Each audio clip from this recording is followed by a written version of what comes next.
Hi everyone. మనం physics and chemistry ఎంసీక్యూలో 500 questions series అండి ఇది.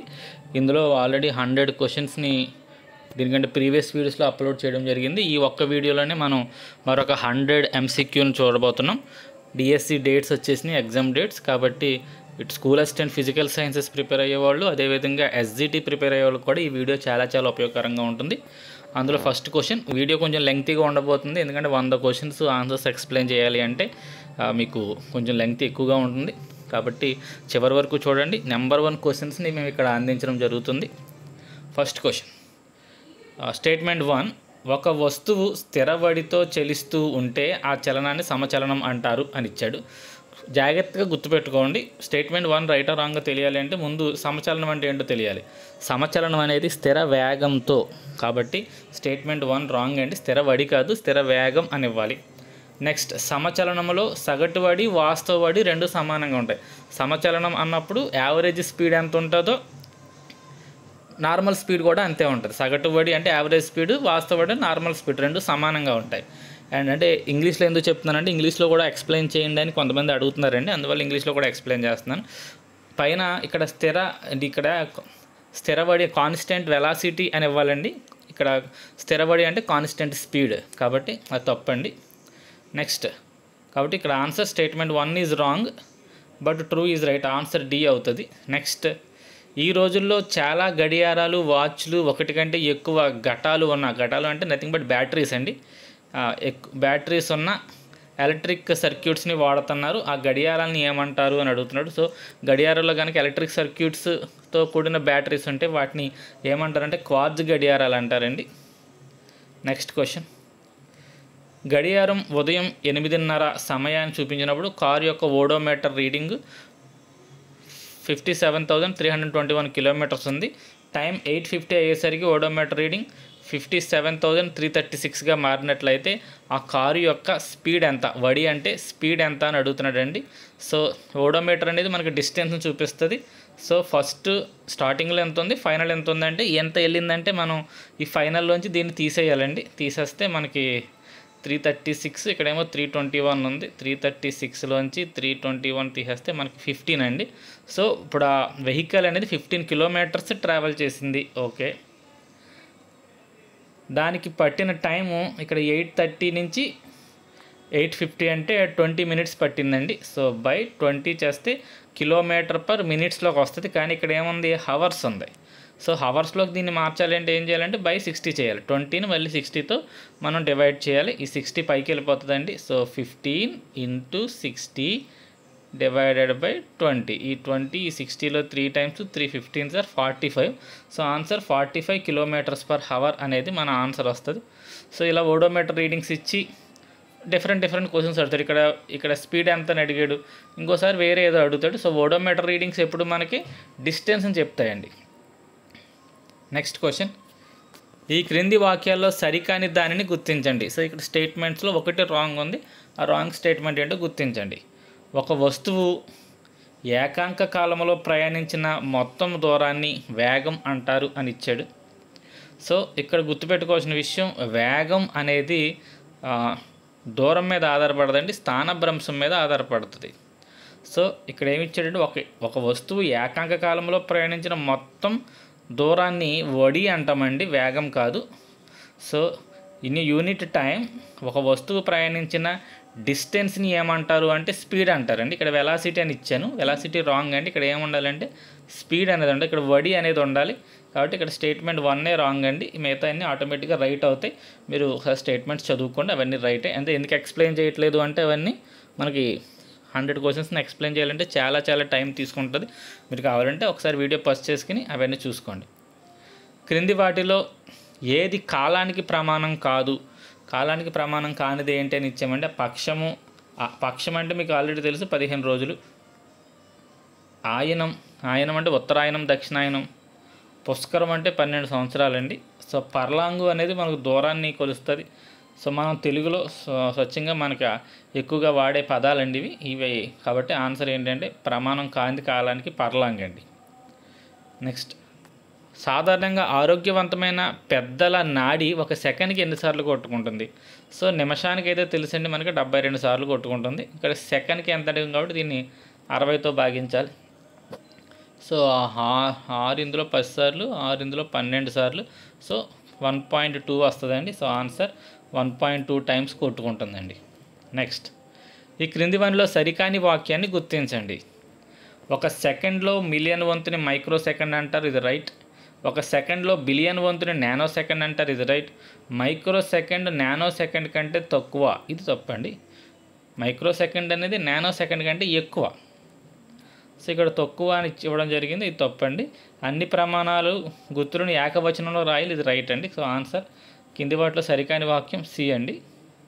మైక్రో సెకండ్ నానో సెకండ్ కంటే తక్కువ అని ఇవ్వడం జరిగింది, కానీ ఒరిజినల్గా ఏంటి మైక్రో సెకండ్ నానో సెకండ్ కంటే ఎక్కువ. తాబేలు వడితో పోల్చుకుంటే రాకెట్ వడి ఎన్ని రెట్లు ఉంటుంది? సో ఈ క్వశ్చన్ మనం ఎక్కడి నుంచి ఫ్రేమ్ చేసామంటే 7th క్లాస్ టెక్స్ట్ బుక్లో రాకెట్ స్పీడ్ సుమారు 8 km/h అని ఇచ్చాడండి.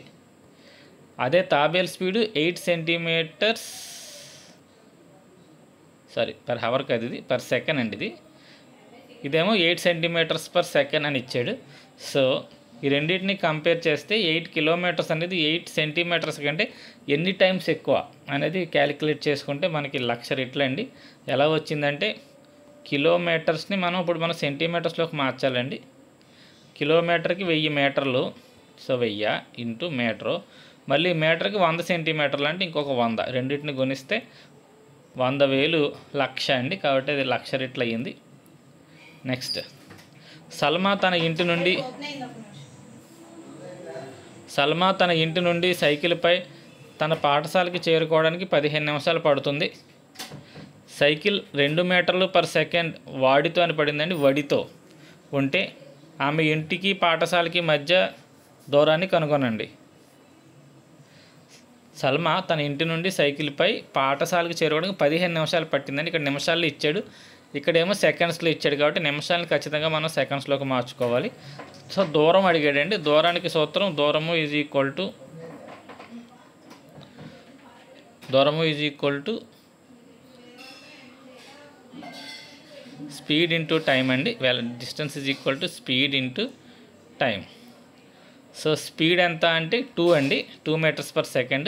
ఇటు టైం వచ్చేసరికి 15 minutes ఇచ్చాడు. మనం దాన్ని సెకండ్స్లోకి మార్చాలంటే 15 × 60. కాబట్టి స్పీడ్ ఏమో 2 × 15 × 60 అండి. మూడింటిని గుణిస్తే ఇది 30, 1800 meters అండి. సో ఎంత దూరం వెళ్తుందంటే 1800 meters అమ్మాయి ప్రయాణిస్తుందండి. కొన్ని టెక్స్ట్ బుక్లో ఉన్న సమస్య ఇవ్వడం జరిగింది, కొన్ని బయట నుంచి కొంచెం తీసుకురావడం జరిగిందండి. ఈ క్రింది ఇవ్వబడిన గ్రాఫుల్లో వడి స్థిరంగా లేని, సో ఇక్కడ స్పీడ్ అనేది కాన్స్టెంట్గా లేదు అంటున్నాడు. ఎప్పుడైతే స్పీడ్ కాన్స్టెంట్గా లేదా అంటున్నాడో కంపల్సరీ యాక్సిలరేషన్ అనమాట. యాక్సిలరేటెడ్ మోషన్కి ఇందులో ఏ గ్రాఫ్ కరెక్ట్గా సెట్ అవుతుంది అని అడిగాడు. సో యాక్సిలరేటెడ్ మోషన్ అంటే అర్థం ఇలా స్ట్రైట్ లైన్స్ ఇవన్నీ కూడా దూరానికి కాలానికి గ్రాఫ్ గీసి ఇలా స్ట్రైట్ లైన్స్ వస్తున్నాయంటే అవి యూనిఫామ్ వెలాసిటీ అని, లేదా యూనిఫామ్ స్పీడ్తో వెళ్తున్నాయని అర్థం అండి. కాబట్టి ఇది ఖచ్చితంగా మన ఆన్సర్ 3. ఆ గ్రాఫ్ వడి స్థిరంగా లేనిది అంటే కాన్స్టెంట్ స్పీడ్ లేనిది అని అర్థం, అంటే యాక్సిలరేటెడ్ మోషన్లో ఉంది అని అర్థం అండి. నెక్స్ట్, ఈ క్రింది ఇచ్చిన వాటిలో భ్రమణ మరియు స్థానాంతర చలనాన్ని గుర్తించండి. ఈ క్రింది ఇచ్చిన వాటిలో భ్రమణ చలనం అంటే రొటేటరీ మోషన్ ఉండాలండి, స్థానాంతరం అంటే ట్రాన్స్లేటరీ మోషన్ ఉండాలి. So rotatory motion, translatory motion, భ్రమణ స్థానాంతర రెండు ఉన్నది ఏంటంటే ఇక్కడ ఇచ్చిన ఆప్షన్ జాగ్రత్త చూసుకుంటే మీకు ఏ రైట్ ఆన్సర్ అవుతుందండి. రైలు బండి చక్రాల చలనం. రైలు బండి ఏమవుతుందంటే చక్రాలు గుండ్రంగా తిరుగుతూ ఉంటే ఫ్రంట్కి వెళ్తూ ఉంటాయి. కాబట్టి రొటేటరీ మోషన్ ఉంటుంది, ఇలా ట్రాన్స్లేటరీ మోషన్, ఇలా భ్రమణ చలనం ఉంటుంది, స్థానాంతర చలనం ఉంటుంది. కాబట్టి ఆన్సర్ ఏ అండి. నెక్స్ట్, ఇది టెక్స్ట్ బుక్లో సమ్మె ఇక్కడ ఇవ్వడం జరిగిందండి. ఒక రైతు 40 సెకండ్లలో 10 మీటర్ల భుజం కలిగిన చతురస్రాకారం యొక్క సరిహద్దు వెంబడి కదులుతాడు. సో ఈ క్వశ్చన్ ఇక్కడ ఏం చెప్తుందంటే ఒక రైతు ఒక చతురస్రాకారపు, నా బొమ్మ చతురస్రం రాలేదు అనుకోండి, ఓకే, చతురస్రాకారపు ఈ క్షేత్రంలో అంటే ఒక ఫీల్డ్లో తిరుగుతూ ఉంటాడు, స్క్వేర్ ఫీల్డ్లో. ఒక్కసారి రౌండ్ వేయడానికి అతనికి 40 seconds పడుతుంది అంటున్నాడండి. సో మొత్తం అతను 2 నిమిషాల 20 సెకండ్లు పూర్తయిన డిస్ప్లేస్మెంట్ ఎంత, స్థానభ్రంశం ఎంత ఉంటుంది, ఎన్ని నిమిషాలు నడిచాడు అంటే 2 minutes plus 20 seconds. So 2 minutes 20 seconds అంటే ఈ యొక్క 120 ప్లస్ ఈ యొక్క 20 మొత్తం 140 అండి. సో మొత్తం 140 సెకండ్స్లో నడిచాడు. కానీ 40 సెకండ్స్కి ఏమవుద్ది, ఒక రౌండ్ కంప్లీట్ అవుతూ ఉంటుంది. సో అంటే 40 సెకండ్స్కి మళ్ళీ ఎక్కడ మొదలయ్యాడో అక్కడికే వచ్చేస్తాడు. అంటే 40కి ఒకసారి వెనక్కి వచ్చేస్తాడు, మళ్ళీ 80కి వెనక్కి వచ్చేస్తాడు, 120 అయ్యేసరికి మళ్ళీ ఎక్కడ ఉన్నాడో అక్కడే ఉంటాడండి. సో ఇందులోంచి 120 తీసేయండి, ఇంకా మిగిలింది 20. సో ఇప్పుడు మళ్ళీ 20 సెకండ్స్లో అయితే ఎంత దూరం వెళ్తాడు అనేది మనం చూసుకోవాలి. సో ఇదొకటి మొత్తం స్క్వేర్. మొత్తం వెళ్ళడానికి 40 అంటే 20 అయ్యేసరికి ఏమవుతుందండి, ఇక్కడ వెళ్తున్నట్టున్నాడు ఈ ప్లేస్కి వస్తాడు. కలర్స్ చేంజ్ చేస్తున్నాను. సో ఇక్కడ స్టార్ట్ అయిన వ్యక్తి 20 సెకండ్స్కి ఇక్కడికి వస్తాడు. అంటే ఏమైంది, ఇక్కడ దాకా వెళ్ళాడు. సో ఇది మనకి డిస్ప్లేస్మెంట్. క్వశ్చన్ ఏమడిగాడు, డిస్ప్లేస్మెంట్ ఎంత, స్థానభ్రంశం ఎంత అంటే ఇనిషియల్ పొజిషన్ని ఈ ఫైనల్ పొజిషన్ని ఏదైతే కలిపే స్ట్రైట్ లైన్ ఉందో దాన్ని స్థానభ్రంశం అంటారు, డిస్ప్లేస్మెంట్ అంటారు. అది కనిపెట్టాలి మనం. సో భుజం వచ్చేసరికి 10 మీటర్లు ఉందండి, ఇది 10, ఇది 10. కాబట్టి ఇది ఈ కర్ణం ఎంత ఉంటుంది, హైపోతెన్యూస్ ఎంత ఉంటుందో మనం కట్టాలండి. పైథాగరన్ థియరం ప్రకారం ఇది రైట్ యాంగిల్ ట్రయాంగిల్ అవుతుంది, ఎందుకని స్క్వేర్ ఫీల్డ్ కాబట్టి. సో ఇప్పుడు ఇది ఏమవుతుందంటే square root of a square plus b square అంటే 10 స్క్వేర్ ప్లస్ 10 స్క్వేర్ అంటే 100 ప్లస్ 100 స్క్వేర్ రూట్ ఆఫ్ 200 అవుతుందండి. సో స్క్వేర్ రూట్ ఆఫ్ 200 అంటే దీన్ని ఎలా రాయొచ్చు, స్క్వేర్ రూట్ ఆఫ్ 2 ఇంటూ 100 అంటే root 2 into square root of 100 ఏమో 10 అయిపోతుందండి. రూట్ 2 వాల్యూ మనకు 1.414 అని తెలుసు, ఇంటూ 10 చేస్తే ఆన్సర్ 14.14 మీటర్స్ అండి. సో ఆన్సర్ దానికి బి అండి, 14.14 మీటర్స్ అవుతుంది. నెక్స్ట్, స్థానభ్రంశం యొక్క పరిమాణం దేనికి సమానం? స్థానభ్రంశం యొక్క పరిమాణం దేనికి సమానం? సో ఈ క్వశ్చన్లో రాంగ్ అండి, ఇది స్థానభ్రంశం యొక్క పరిమాణం కాదు, ఇది యాక్చువల్గా వేగం యొక్క పరిమాణం అని ఇవ్వాలండి. వేగం యొక్క పరిమాణం దేనికి సమానం, ఇక్కడ స్థానభ్రంశం ఇవ్వాలండి. క్వశ్చన్ మార్చుకుంటున్నాను. ఓకే, వేగం యొక్క పరిమాణం దేనికి సమానం? ఆప్షన్ ఏ స్థానభ్రంశం అండి. తప్పు పడింది, అది నేను టైప్ చేయడంలో ఎక్కడో తప్పు చేసేసుకున్నాను. క్వశ్చన్ ఓకే, వేగం యొక్క పరిమాణం. సో వేగానికి దిశ ఉంటుంది, పరిమాణం ఉంటుంది, మీ అందరికీ తెలుసు. వేగం యొక్క పరిమాణమే వడి అండి. వేగం యొక్క పరిమాణాన్ని ఏమంటాం అంటే మనం వడి అంటాం. సో దాని యొక్క ఆన్సర్ వడి అండి. సో క్వశ్చన్ రాంగ్ అండి అది. యాక్చువల్గా నేను ఎడిట్ చేసినప్పుడు దాన్ని మార్చానండి, ఎందుకు ఎడిట్ అవ్వలేదు. నెక్స్ట్, ఒక కారు 10 సెకండ్లలో 18 km/h నుండి 36 km/hలోకి మారింది. సో వేగాన్ని పొందిన, సో దాని వేగం ఇలా ఇంక్రీజ్ అయిందండి. దాని త్వరణం విలువ ఎంత మీటర్స్/సెకండ్/స్క్వేర్లో కట్టండి. ఇంగ్లీష్లో కూడా అర్థమవుతుంది అనుకుంటున్నాను నేను. ఇందాక క్వశ్చన్ ఎక్స్ప్లెయిన్ చేయలేదు నేను ఇంగ్లీష్లో. డిస్ప్లేస్మెంట్ ఇక్కడ యాక్చువల్గా ఏంటంటే పరిమాణము అంటే మ్యాగ్నిట్యూడ్ అండి. సో వెలాసిటీ యొక్క మ్యాగ్నిట్యూడ్ దేనికి సమానంగా ఉంటుంది అని అడిగాడు. వెలాసిటీ యొక్క మ్యాగ్నిట్యూడే మనం స్పీడ్ అని చెప్తామండి. వెలాసిటీ యొక్క మ్యాగ్నిట్యూడ్ ఏంటంటే స్పీడ్, కాబట్టి ఆన్సర్ బి అండి, స్పీడ్ అవుతుంది. ఇక్కడ ఈ క్వశ్చన్ మీకు ఇంగ్లీష్లో అర్థమవుతుంది అనుకుంటున్నారు. 80 km/h starting initial speed, 36 km/h final speed. So speed పెరిగింది అంటే ఖచ్చితంగా అది యాక్సలరేషన్ చేసింది. ఎంత యాక్సలరేషన్ చేసింది అని అడిగాడు. క్వశ్చన్ ఏమో ఇక్కడ km/hలో ఇచ్చాడు, దాన్ని మనం మీటర్స్/సెకండ్లోకి మార్చేస్తే 5/18తో మల్టిప్లై చేస్తే 5 అండి. ఇక్కడ దీని స్పీడ్ 5 మీటర్స్/సెకండ్. ఇది 36 అంటే ఇంటూ 5/18తో చేస్తే 18 ఇక్కడ 2 టైమ్స్ కాబట్టి 10 అండి. సో ఫస్ట్ స్పీడ్ ఏమో 5 వచ్చింది, ఇదేమో 10 వచ్చింది. సో స్పీడ్ పెరిగింది ఎన్ని సెకండ్స్లో, 5 సెకండ్స్లో. కాబట్టి మనం ఇప్పుడు ఏం కట్టాలి, acceleration equal to change in velocity అంటే 10లోంచి 5 తీసేయండి.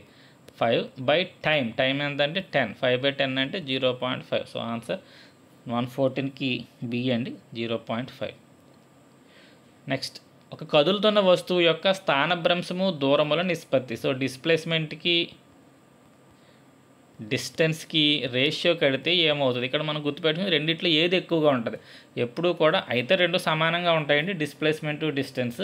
లేనప్పుడు డిస్టెన్సే ఎక్కువగా ఉంటుంది. గుర్తుపెట్టుకోండి, డిస్ప్లేస్మెంట్ కంటే కూడా ఎవరు ఎక్కువ అంటే డిస్టెన్స్ ఎప్పుడు ఎక్కువగా ఉంటుంది. రెండు సమానంగా ఉంటే 1 వస్తుంది, ఓకే. ఒకవేళ డిస్టెన్స్ ఎక్కువ ఉంటుంది కాబట్టి డిస్ప్లేస్మెంట్ డిస్టెన్స్ వేరువేరుగా ఉంటే వాల్యూ ఎప్పుడు కూడా 1 కంటే తక్కువే. అంటే 0.6 0.7 అలా, ఎందుకని డినామినేటర్ పెద్దది కదండి, న్యూమరేటర్ ఏమో చిన్నది, కాబట్టి ఆన్సర్ 0 పాయింట్లో వస్తుంది. అర్థమవుతుంది కదా. ఇది చిన్నగా ఉంటుంది, సపోజ్ ఇది 2 అనుకోండి, ఇది పెద్దగా ఉంటుంది, ఇది 3 అనుకోండి, ఆన్సర్ 0 పాయింట్లోకి వస్తుంది. కాబట్టి 1 సమానం అవ్వచ్చు లేదా 1 కంటే తక్కువ అవ్వచ్చు. సో ఆన్సర్ 1కి సమానంగా కానీ తక్కువ కానీ అవ్వచ్చు. సో అది దాని యొక్క ఆన్సర్ అండి. ప్రతి క్వశ్చన్ చదువుతున్నప్పుడు మీరు ఒకసారి ఆపుకుని ఫస్ట్ చేసి చదువుకోండి క్వశ్చన్. ఒక వస్తువు ప్రయాణించే దూరాలు కాలానికి అనులోమానుపాతంలో ఉంటే దాని యొక్క త్వరణం విలువ. సో ఇక్కడ ఏమంటే distance travelled by a body is directly proportional to acceleration. తప్పు చదివానండి, ఏమనుకోవద్దు. దూరాలు కాలానికి అనులోమానుపాతం. So distance is directly proportional to time అండి. డిస్టెన్స్ టైంకి ప్రపోర్షనల్గా ఉంటుంది. అర్థం ఏంటి? సమానంగా టైం పెరుగుతుంటే సమానంగా డిస్టెన్స్ పెరుగుతుంది. అంటే సమాన కాలాల్లో సమాన దూరాలు వెళ్తుంది. సమాన కాలాల్లో సమాన దూరాలు వెళ్ళింది అంటే అది యూనిఫామ్ మోషన్లో ఉంది అని అర్థం. ఓకే. సో త్వరణం విలువ, యూనిఫామ్ మోషన్లో త్వరణానికి విలువ ఏముంటుందండి? యూనిఫామ్ మోషన్ అంటే కాన్స్టెంట్ వెలాసిటీతో వెళ్తుంది. కాన్స్టెంట్ వెలాసిటీతో త్వరణం 0. కాబట్టి ఆన్సర్ 0 అండి. వెరీ వెరీ ఇంపార్టెంట్ క్వశ్చన్ అండి ఇది. ఒక వస్తువు ప్రయాణించే దూరాలు కాలానికి అనులోమానుపాతంలో ఉంటే if the distance is proportional to the time, అది యూనిఫామ్ మోషన్ అండి. యాక్చువల్లీ ఇక్కడ స్థానభ్రంశం అని ఇచ్చినా కూడా అది రైటే, యూనిఫామ్ మోషన్ అవుతుంది. ఒక వస్తువు వడి స్థిరమైన, సో ఇక్కడ ఏమంటాడంటే ఒక వస్తువు యొక్క వడి స్థిరంగా ఉంది అంటే స్పీడ్ కాన్స్టెంట్గా ఉంది అంటున్నాడు. స్పీడ్ కాన్స్టెంట్గా ఉంటే ఏమవ్వచ్చు? స్పీడ్ కాన్స్టెంట్గా ఉంటే వెలాసిటీ కూడా కాన్స్టెంట్గా ఉంటుంది అంటున్నాడు. చెప్పలేం, రాంగ్. స్పీడ్ కాన్స్టెంట్గా ఉన్నది మాత్రమే వెలాసిటీ కాన్స్టెంట్గా ఉండాలన్న రూల్ ఏమీ లేదండి. ఖచ్చితంగా వేగం స్థిరమవుతుందని ఇచ్చాడు, అది రాంగ్ అండి. అవ్వచ్చు, అవ్వకపోవచ్చు. త్వరణం స్థిరంగా ఉంటుంది, అది చెప్పలేమండి. త్వరణం స్థిరంగా ఉండొచ్చు, ఉండకపోవచ్చు. త్వరణం పెరగచ్చు, త్వరణం తగ్గొచ్చు. అది వెలాసిటీ మీద ఆధారపడి, వెలాసిటీ చేంజ్ అయితే యాక్సెలరేషన్ కూడా చేంజ్ అవుతుంది. త్వరణం శూన్యం అవుతుంది, అది చెప్పలేం. త్వరణం ఉండొచ్చు, ఉండకపోవచ్చు. సో ఇది మన రైట్ ఆన్సర్ అండి. స్పీడ్ కాన్స్టెంట్గా ఉంటే యాక్సెలరేషన్ ఉండొచ్చు, ఉండకపోవచ్చు. సో అది పాసిబిలిటీ ఆన్సర్ డి అండి దానికి. నెక్స్ట్, వృత్తాకార చలనానికి సంబంధించి సరైనది. సో వృత్తాకార చలనంలో ఏంటి స్థిరంగా ఉండేది? సరైనది ఏది? కరెక్ట్. స్థిర వేగం. అలా గుండ్రంగా తిరుగుతుందంటే డైరెక్షన్ ఎప్పుడు కూడా మారిపోతుంది కాబట్టి అసలు స్థిర వేగం అనేది రైట్ ఆన్సర్ కాదండి. వెలాసిటీ స్థిరంగా ఉండదు. స్థిర త్వరణం, ఎప్పుడైతే వెలాసిటీ కంటిన్యూస్గా చేంజ్ అవుతుందో ఇక్కడ యాక్సెలరేషన్ కూడా ఒక స్కేలార్, ఒక వెక్టార్. కాబట్టి యాక్సెలరేషన్ కూడా అంటే త్వరణానికి కూడా ఏముంటుంది? దిశ ఉంటుంది, అలాగే మ్యాగ్నిట్యూడ్ ఉంటుంది. ఇది గుండ్రంగా తిరుగుతుందంటే యాక్సెలరేషన్ యొక్క డైరెక్షన్ కూడా చేంజ్ అవుతుంది. కాబట్టి స్థిర త్వరణం కాదు, స్థిర వడి రైట్ ఆన్సర్ అండి. ఇక్కడ కూడా చిన్న కరెక్షన్ ఏంటంటే సమవృత్తాకార చలనం అని ఇవ్వాలండి, అది వృత్తాకారం కాదు. సమవృత్తాకార చలనానికి సంబంధించి సరైనది ఏంటంటే సమవృత్తాకారంలో వడి స్థిరంగా ఉంటుంది. కాబట్టి 118కి ఆన్సర్ సి అండి. Next 120th question. ఒక కారు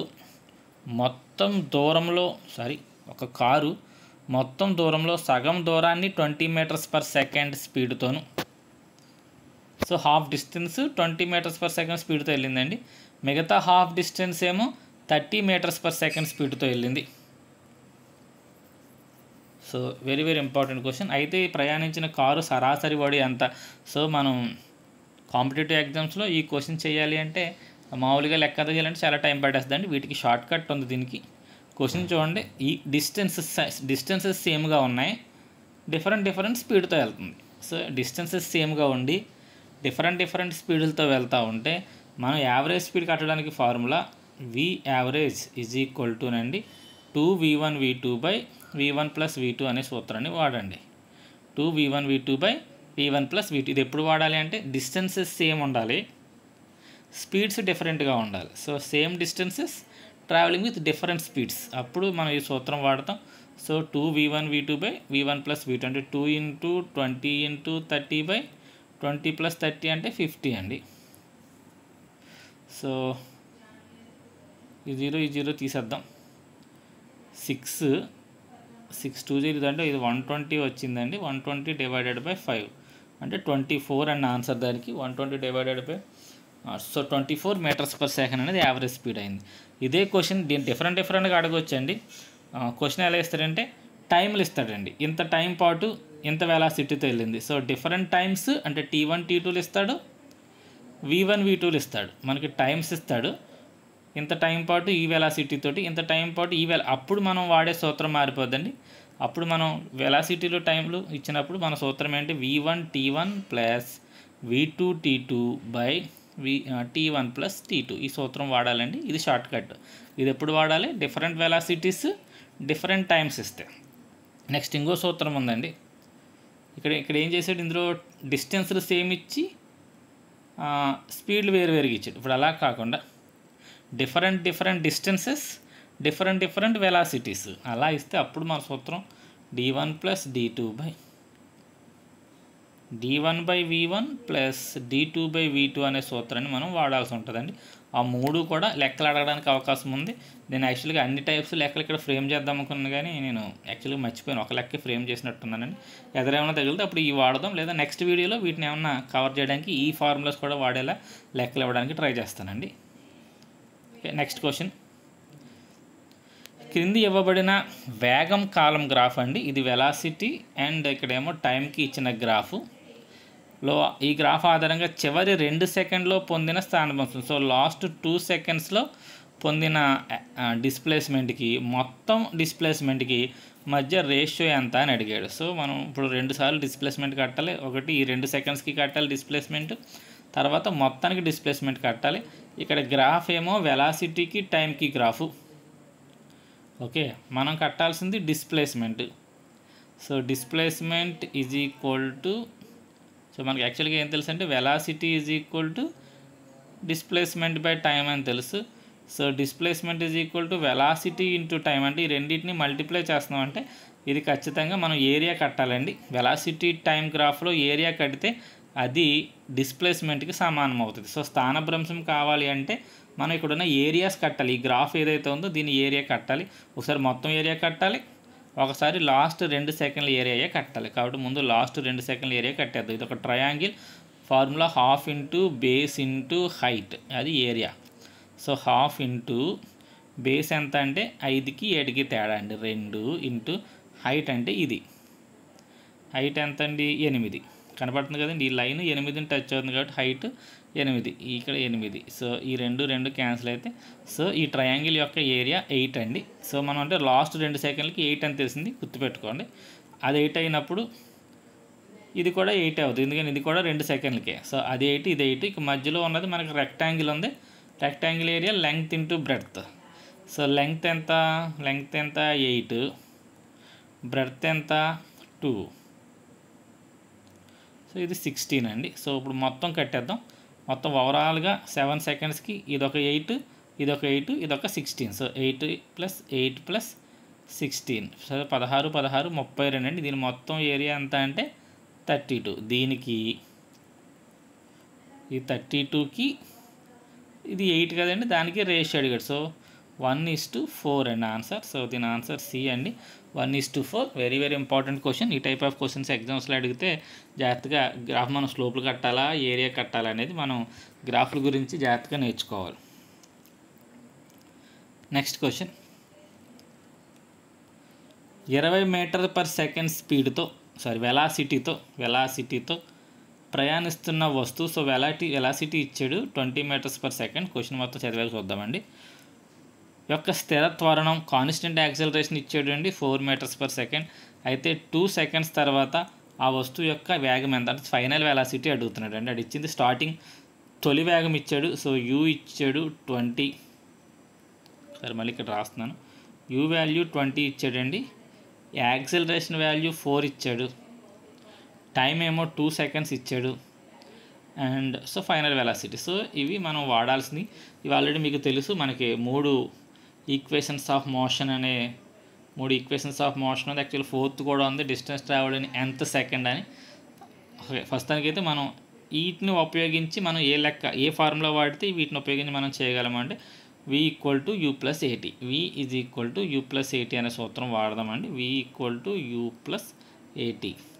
u ఎంత ఇచ్చాడంటే 20 + ఏ ఎంత అంటే 4 ఇంటూ టైం ఎంత అంటే 2, 4 2 జర్ 8, 20 + 8 28 అండి, ఆప్షన్స్లో లేదు.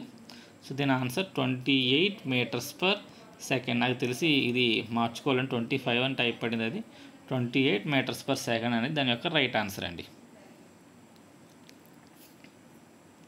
నెక్స్ట్ 123rd,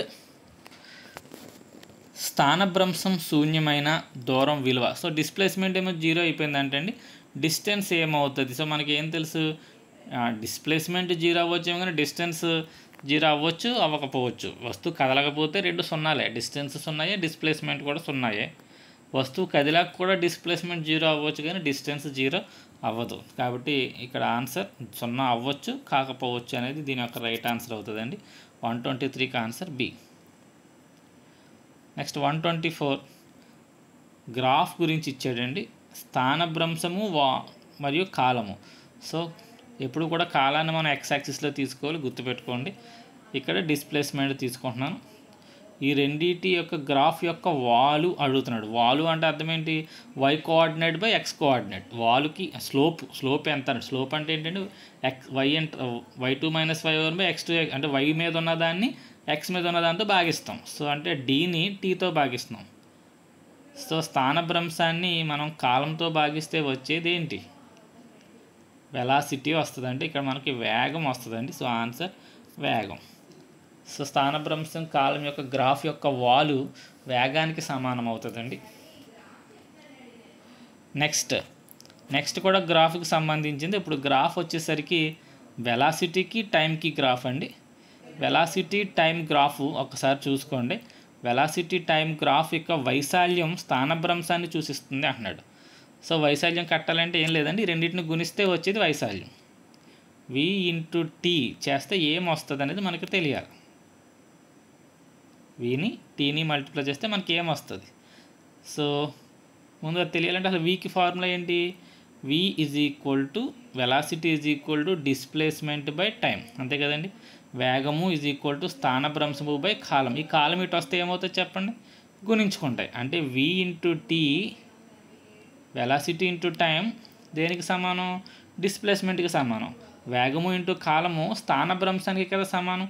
కాబట్టి ఆన్సర్ స్థానభ్రంశం అవుతుందండి. క్వశ్చన్ ఇది అర్థమైందో లేదో ఎక్స్ప్లెనేషన్ ఒక్కసారి మరి చూడండి. ఇక్కడ v ఉందండి, ఇక్కడ t ఉంది. ఇక్కడ ఏమడుగుతున్నాడంటే వైశాల్యం అంటే అండి పొడవు ఇంటూ వెడల్పు. సపోజ్ ఇలా ఉందనుకోండి, ఇప్పుడు వైశాల్యం ఎలా కడతాం చెప్పండి?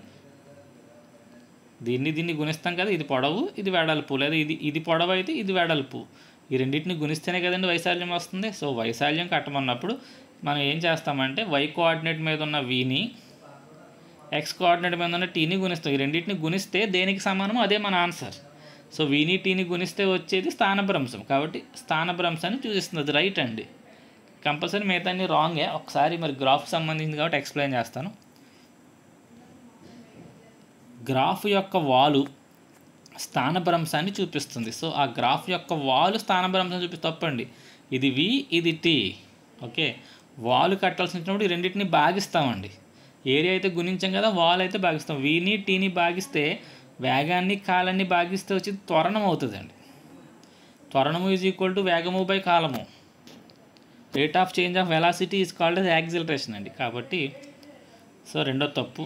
ఇక y అంతరఖండము తొలి వేగాన్ని సూచిస్తుంది, x అంతరఖండం ఏదో ఆప్షన్స్ ఇవ్వాలి కాబట్టి ఇచ్చినాయండి, అవేమీ రైట్ కాదు. నెక్స్ట్ క్వశ్చన్కి వెళ్ళిపోదాం.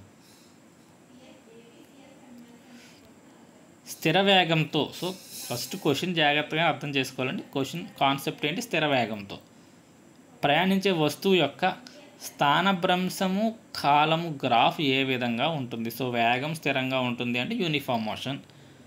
సమచలనంలో మన స్థానభ్రంశం కాలం గ్రాఫ్ సమచలనానికి straight line passing through the origin అని చెప్పుకుంటామండి. కాబట్టి ఈ ఒక లైన్ ఉంటుంది, ఆ లైను మూల బిందువు గుండా పోతుంది అనేది మనం చెప్పుకుంటాం. ఏది సమచలనానికి సంబంధించి స్ట్రైట్ లైన్స్ వస్తాయి అని. సో ఇప్పుడు ఏమంటాడంటే ఈ గ్రాఫ్ దీనికి ఏమంటుంది? ధనాత్మక వాలు కలిగిన సరళ రేఖ, రుణాత్మక వాలు కలిగిన సరళ రేఖ, x అక్షానికి సమాంతరంగా వెళ్ళే సరళ రేఖ, వక్రరేఖ ఆన్సర్ కాదు. x అంతానికి సమాంతరంగా వెళ్ళదు. ఇది ఖచ్చితంగా స్థిర వేగంతో ప్రయాణిస్తుంది కాబట్టి ఆన్సర్ ధనాత్మక వాలు కలిగిన సరళ రేఖ. సో ఆన్సర్ ఏంటంటే దానికి ఏ అండి. ధనాత్మక వాలు కలిగిన సరళ రేఖలు ఏర్పడతాయి ఎప్పుడు స్థానభ్రంశానికి కాలానికి గ్రాఫ్ గీస్తే. నెక్స్ట్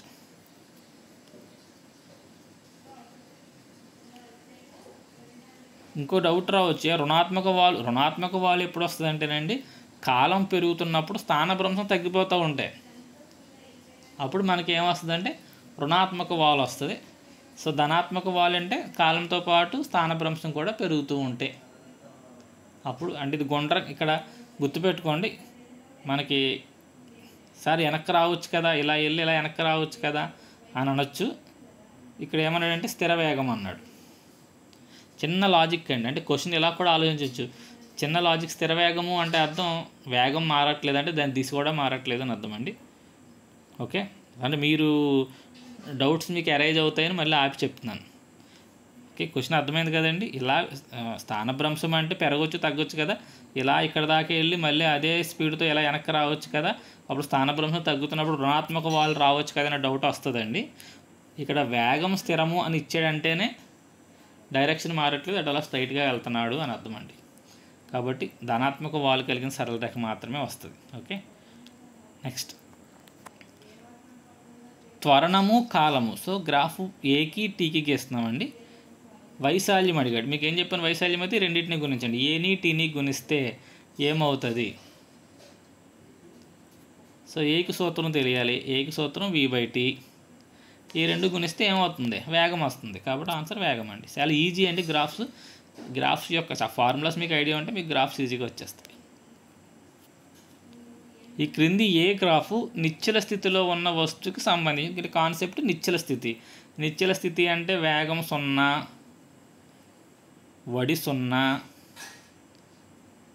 త్వరణం కూడా 0, అంటే ఏమీ పెరగట్లేదు. సో ఇది ఓకే. ధనాత్మక వాలు ఎట్టి బస్సులో ఉండదు, రుణాత్మక వాలు ఉండదు. ఇది కాలంతో పాటు ఏమీ మారట్లేదు అంటే స్ట్రైట్గా ఉంటుంది గీత. ఎక్స్ అక్షానికి సమాంతరంగా వెళ్ళే సరళ రేఖ ఏర్పడుతుందండి. సో అది దాని యొక్క ఆన్సర్. నెక్స్ట్ వేగం కాలం గ్రాఫ్ యొక్క వాలు. సో ఇది వేగం, ఇది కాలం, ఇది గ్రాఫు. వాలు అడిగాడు. వాలు అడగడం అంటే రెండింటిని భాగించండి. వాలు అంటే భాగించాలండి, ఏరియా అంటే గుణించడం. v/t దేనికి సమానం? యాక్సిలరేషన్కి సమానం, అంటే త్వరణానికి సమానం అండి. ఒకసారి క్వశ్చన్ మళ్ళీ వచ్చినట్టే రిపీట్ అయిందేమో చూసుకోండి. నెక్స్ట్ వేగం కాలం యొక్క ఎక్స్ అంతర్ఖండన దీనిని చూపిస్తుంది. సో ఇది వేగం, ఇది కాలం. ఈ గ్రాఫు ఇలా ఎక్స్ అంతర్ఖండాన్ని చేసిందంటండి, అంటే ఎక్స్ని దాటుకుంటూ కిందకు వచ్చింది. సో అంటే ఇది ఒకసారి గ్రాఫ్ ఇంకొంచెం నీట్గా గీద్దామండి. ఇది గ్రాఫ్ అండి, ఇలా ఉంది. ఇది వేగం, ఇది కాలం. మన గ్రాఫ్ కనుక ఇలా ఎక్స్ని దాటుకుని ఇలా కిందకు వస్తాయి. ఇది ఏంటండి పాజిటివ్ v, ఇదేంటి నెగిటివ్ v, అంతే కదా. సో పాజిటివ్ v నెగిటివ్ vలోకి మారిందంటే అటువంటి వేగం యొక్క గుర్తు ఎప్పుడు మారుతుంది చెప్పండి? దిశ మారినప్పుడు మారుతుంది. ఇలా వెళ్తున్నప్పుడు స్పీడ్ 20 అయితే ఇలా వెళ్తున్నప్పుడు స్పీడ్ -20 తీసుకుంటాం. దిశ మారింది కాబట్టి వ్యతిరేక దిశలో వెళ్తున్నప్పుడు వేగం విలువ రుణాత్మకం. సో దిశ మారడాన్ని చూపిస్తుందండి. ఎక్స్ అంతర్కరణలోకి వెళ్ళింది అంటే అర్థం వేగం యొక్క దిశలో మార్పు అనేది చూపిస్తుంది అని అర్థం. నెక్స్ట్ దూరం కాలం గ్రాఫ్ యొక్క వాలులో పెరుగుదల దేనిని చూపిస్తుంది? వాలు పెరిగితే దేనికి ఏంటి? ఇది దూరము, ఇది కాలము.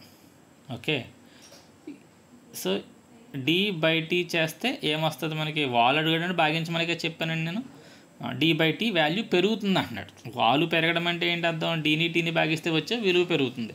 dని టీని భాగిస్తే వచ్చేది ఏంటి? దూరాన్ని టైం. ఇక్కడ దూరం కాలం ఇచ్చాడు, గుర్తుపెట్టుకోండి. ఏమొస్తుంది మనకి? వడి వస్తుంది. సో ఇది పెరుగుతుంది అంటే ఏది పెరుగుతున్నట్టు అర్థం? వాలు పెరుగుతుందండి, వడి పెరుగుతుందని అర్థం. కాబట్టి ఆన్సర్ వడి పెరుగుతుంది. సో ఆన్సర్ దానికి సి అండి.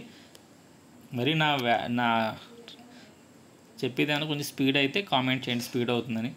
స్లో అయితే మాత్రం ఇంకా స్పీడ్ పెంచమనకండి, చాలా కష్టం. ఒక కారు 5 సెకండ్లలో, సో టైం ఇచ్చాడండి, టైం ఎంత? 5 సెకండ్స్. నిశ్చల స్థితి అన్నాడు, సో యూ వాల్యూ 0. నుండి 4 metres per second. So final velocity so అలా స్థిర త్వరణాన్ని పొందింది. సో ఇలా ఇలా పెరుగుతుంది, కానీ ఎలా పెరుగుతుందంటే స్థిర త్వరణంతో పెరుగుతున్న ఆ కాలంలో కారు పొందిన స్థానభ్రంశాన్ని లెక్కించండి. సో స్థానభ్రంశం ఎస్ ఎంత అని అడుగుతున్నాడు అండి. యూ ఇచ్చాడు, వి ఇచ్చాడు, టీ ఇచ్చాడు, ఎస్ ఇచ్చాడు, కానీ ఏ ఇవ్వలేదు. ఏ లేకుండా మనం ఏ సూత్రం వాడు, కాబట్టి ముందే మనం ఏని క్యాలిక్యులేట్ చేయాలి. ఏని క్యాలిక్యులేట్ చేయాలంటే మనకు ఉన్న formula v equal to u plus a t అనే సూత్రంతో ముందు మనం ఏని క్యాలిక్యులేట్ చేద్దామండి. ఆ తర్వాత ఎస్ని క్యాలిక్యులేట్ చేద్దాం. స్థానభ్రంశం అంటే డిస్ప్లేస్మెంట్ ఎంత అనేది తర్వాత క్యాలిక్యులేట్ చేద్దాం. సో వి ఎంత అంటే 4 అండి. సో 4 ఈజ్ ఈక్వల్ టు, ఇది 0 ఆల్రెడీ, ఎందుకని నిశ్చల స్థితి అన్నాడు. ఏ మనం కట్టాలి, టైం ఏమో 5 సెకండ్స్ అని ఇచ్చాడు. ఈ 5 అటు వెళ్ళిపోతే 4/5 అండి. 4/5 is equal to acceleration. So అంటే 0.8 అండి. యాక్సలరేషన్ వాల్యూ 0.8 వచ్చింది, గుర్తుపెట్టుకోండి. ఈ 5 ఈ 4లో 0.8 టైమ్స్ యాక్సలరేషన్ వచ్చేసింది. కాబట్టి ఇప్పుడు మనం ఎస్ కడదామండి. V square minus u square is equal to 2as, ఈ సూత్రం వాడదాం. ఇది ఆల్రెడీ 0 అని తెలుసు. వి అంతా 4 అంటే 16 is equal to 2 into a value 0.8 into s. ఈ రెండింటి వచ్చి భాగిస్తాయి కదండి. 16 డివైడెడ్ బై 2 ఇంటూ 0.8 1.6 అవుతుందండి. ఈ రెండింటిని భాగిస్తే మనకి ఎస్ వస్తుంది. 16 అయితే ఒకటి వస్తుంది, కానీ కింద 1.6 కాబట్టి ఇది ఇందులో 10 సార్లు పోద్దండి. ఆన్సర్ డి అండి. సో ఆన్సర్ డి 10 మీటర్స్ అండి. ఆ లెక్కకి ఆన్సర్. కొన్ని సమ్స్ ఇచ్చానండి, ఎక్కువగానే ఇచ్చాను. గ్రాఫ్లు ఇవి కూడా మీకు బాగానే కవర్ చేశాను ఈ ఇందులో. సో ఇక్కడ గ్రాఫ్ ఇచ్చాడు చూడండి. ఈ గ్రాఫ్ ఆధారంగా మొదటి 4 సెకండ్లలో వస్తువు యొక్క సరాసరి వడిని కనిపెట్టండి. మొదటి 4 సెకండ్లలో, ఏది మొదటి 4 సెకండ్లు అంటే ఇక్కడ ఉందండి. ఏమడిగాడండి, వస్తువు యొక్క వడిని, సరాసరి యావరేజ్ స్పీడ్ ఎంత అని అడుగుతున్నాడు. ఇక్కడ గ్రాఫ్ ఏమో డిస్టెన్స్కి టైంకి గ్రాఫ్. డిస్టెన్స్కి టైంకి గ్రాఫ్ గీసి యావరేజ్ స్పీడ్ అడుగుతున్నాడు అంటే మనం ఏం కట్టాలి అంటే, మీరు ఇక్కడ గుర్తుపెట్టుకుంది యావరేజ్ స్పీడ్కి ఫార్ములా ఏంటి, speed is equal to distance by time కట్టాల్సి వస్తే, ఓకే, మనం దీని యొక్క స్లోప్ కడుతున్నామని అర్థం అండి. డిస్టెన్స్ ఇంటూ టైం కట్టాల్సి వస్తే ఏరియా కడుతున్నామని అర్థం అండి. సో మనం స్పీడ్ క్యాలిక్యులేట్ చేయమన్నాడు. స్పీడ్కి ఫార్ములా డిస్టెన్స్ బై టైం, అంటే ఈ లైన్ యొక్క స్లోప్ని మనం క్యాలిక్యులేట్ చేయాలి. ఓకే, స్లోప్ని ఇప్పుడు క్యాలిక్యులేట్ చేద్దాం. స్లోప్ని ఎలా క్యాలిక్యులేట్ చేస్తామంటే, మొత్తం ఇక్కడి నుంచి ఇక్కడికి ఇది స్టార్టింగ్ 0, ఇక్కడ ఉన్న పొజిషన్ 75, అంటే డిస్టెన్స్ ఎంత అంటే 75 బై టైం ఎన్ని సెకండ్స్ పట్టింది, 4 సెకండ్స్ పట్టింది. రెండింటిని భాగించండి. మీకు ఇందులో 75 అంటే 20 కంటే తక్కువ, 80 అయితే 20, కాబట్టి ఇది ఆన్సర్ ఏ వస్తుందండి. 18.75 వస్తుంది. మీకు అర్థమైంది అనుకుంటున్నాను. అడు ఏం కట్టమన్నాడు, యావరేజ్ స్పీడ్ కట్టమన్నాడు. ఒకసారి కావాలంటే మళ్ళీ ఒకసారి 2 నిమిషాలు వెనక్కి వెళ్ళి చూసుకోండి.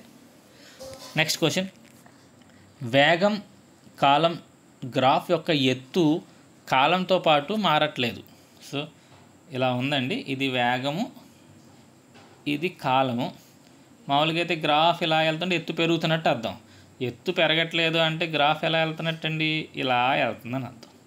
ఇలా వెళ్తుందంటే ఏది స్థిరంగా ఉంది, వి అనేది కాన్స్టెంట్. వేగం స్థిరంగా ఉంది. వేగం స్థిరంగా ఉందంటే అది సమచలనం. సో ఆన్సర్ వస్తువు సమత్వరణంతో ప్రయాణిస్తుంది, రాంగ్. అసమత్వరణం రాంగ్. సమవేగంతో ప్రయాణిస్తుంది, ఇది రైట్ అండి. సి ఆన్సర్ అండి దానికి. 134 వస్తువు సమవేగంతో ప్రయాణిస్తుంది. నెక్స్ట్ క్వశ్చన్, ఈ క్రింది గ్రాఫ్లో ఏసీ బిందువుల మధ్య త్వరణం ఎంత, ఏసీ బిందువుల మధ్య త్వరణం ఎంత. ఏ ఇక్కడ ఉందండి, సి ఇక్కడ ఉంది. క్వశ్చన్ త్వరణం ఎంత అని అడిగాడు. సో ఇక్కడ ఉన్న గ్రాఫ్ ఏమో వెలాసిటీకి టైంకి గ్రాఫ్. వెలాసిటీని టైంని డివైడ్ చేస్తేనే కదండి మనకి త్వరణం వస్తుంది. యాక్సలరేషన్ కావాలంటే వెలాసిటీ. సో రెండింటిని డివైడ్ చేస్తున్నప్పుడు ఒక వాల్యూ వస్తుంది అంటే మనం ఏం కట్టాలని చెప్పాను, స్లోప్ కట్టాలని చెప్పాను. సో ఇప్పుడు మనం ఆ లైన్ యొక్క స్లోప్ కట్టాలి. స్లోప్ కట్టాలి అంటే change in velocity by change in time. So ఇక్కడ స్టార్టింగ్ వెలాసిటీ ఎంత ఉంది, ఇక్కడ ఎంత ఉంది, ఎంత టైం పట్టింది అనేది చూసుకోవాలి. సో ఇది ఇనిషియల్, ఇది ఫైనల్. సో ఫైనల్ వెలాసిటీ -10 అండి. సో -10 అర్థమవుతుంది కదండి. మరొకసారి చెప్తున్నాను చూడండి. Acceleration formula v2 minus v1 by t2 minus t1, change in velocity by change in time. v2 అంటే ఇక్కడ తీసుకోవాలి, v1 అంటే ఇక్కడ తీసుకోవాలి. సో v2 ఇక్కడ ఎంత అండి, -10 మైనస్ ఇది 15, సో -25 పైన వచ్చింది బై టైం t2, ఇక్కడ టైం ఎంత అండి, టైం ఇక్కడ 8 దగ్గర ఉంది. ఎందుకని ఇది కదండి, ఇది ఇక్కడ ఎక్కడ టచ్ అయింది చూసుకోవాలి, 8 దగ్గర టచ్ అయింది. ఇది ఎక్కడ టచ్ అయింది, 3 దగ్గర, అంటే 8లోంచి 3ని తీసేయాలి, అంటే ఇది 5. పైన -25 వచ్చింది, కింద 5 వచ్చింది, తీసేస్తే -5 అండి. సో దీని ఆన్సర్ -5 m/s² అనేది దాని యొక్క ఆన్సర్. ఓకే, నెక్స్ట్ క్వశ్చన్కి వెళ్దామండి. 136, ఒక రైలు విశ్రాంతి స్థితి నుండి బయలుదేరింది. సో యూ వాల్యూ 0, స్థిర త్వరణంతో టైం ఇచ్చాడండి 10 సెకండ్స్లో. వెలాసిటీ పెరిగింది కాకపోతే ఇది km/h ఇచ్చాడు, దాన్ని m/s మార్చేద్దాం. 72ని 5/18తో మల్టిప్లై చేస్తే 18 టేబుల్ ఇక్కడ 4 times 20, సో ఫైనల్ వెలాసిటీ 20 వచ్చింది. ఎంత దూరం ప్రయాణించింది, సో ఇప్పుడు మనం ఎస్ కట్టాలన్నా ఏం కట్టాలన్నా ముందు యాక్సిలరేషన్ తెలిస్తేనే కట్టగలం. అప్పుడు ముందు యాక్సిలరేషన్ ఫైండ్ చేయాలి, తర్వాత అది ఎంత దూరం వెళ్ళింది అనేది ఫైండ్ చేద్దాం. సో ఫస్ట్ మనం యాక్సిలరేషన్ ఫైండ్ చేద్దాం. Acceleration is equal to change in velocity by time. So starting 0, ఇది 20 వచ్చింది కాబట్టి 20 minus 0 by change in time 10, so 20/10 అంటే 2. సో యాక్సిలరేషన్ వాల్యూ 2 m/s² వచ్చింది. మనం ఇప్పుడు ఏం కట్టాలి, రైలు ప్రయాణించిన దూరం కట్టాలి. సో ఎస్ కట్టాలి, s is equal to ut plus ½ at² అనే ఫార్ములా తీసుకున్నాం. ఇది ఆల్రెడీ u వాల్యూ 0 కాబట్టి ఇదంతా 0, సో మనం కట్టాల్సింది ½ into a value 2 into time square. Time అంటే ఎంత, 10 ఇంటూ 10 అంటే ఇది 100. ఈ 2 క్యాన్సిల్ అయిపోయింది. ఆన్సర్ బి అండి, 136 100 మీటర్స్ అవుతుంది. నెక్స్ట్ 137, ఒక వస్తువు స్టార్టింగ్ వెలాసిటీ ఇచ్చాడు u5, కదులుతూ యాక్సలరేషన్ ఇచ్చాడండి, యాక్సలరేషన్ ఏమో 2 m/s², ఫైనల్ వెలాసిటీ కూడా ఇచ్చేసాడు 15. సో ఎంత దూరం ప్రయాణించింది, టైం ఎంత అని అడుగుతున్నాడు అండి. మనం ఏ సూత్రం వాడాలనేది మీకు ఇక్కడ ఏమి ఇచ్చాడు, మనం ఏం కట్టాలి. ఉన్న సూత్రాలు 3, v equal to u plus at, s equal to ut plus ½ at², v² minus u² equal to 2as. So మనం ఎస్ కట్టాలి. సరే టైం ఎంత, టైం కూడా ఆడి ఇచ్చేసాడు కదా, అది ఎంత దూరం ప్రయాణించింది, టైం ఇవ్వలేదండి, ఆడు ఎస్ అడుగుతున్నాడు. సో టైం లేకుండా ఓన్లీ ఎస్ అడిగాడు. ఒక వస్తువు 5 m/s వేగంతో కదులుతూ దాని అంతిమ వేగం 15 సెకండ్ కావాలి అంటే అది ఎంత దూరం ప్రయాణించాలి. సో ముందు టైం కట్టేద్దామండి, టైం కట్టాక ఎస్ కడదాం.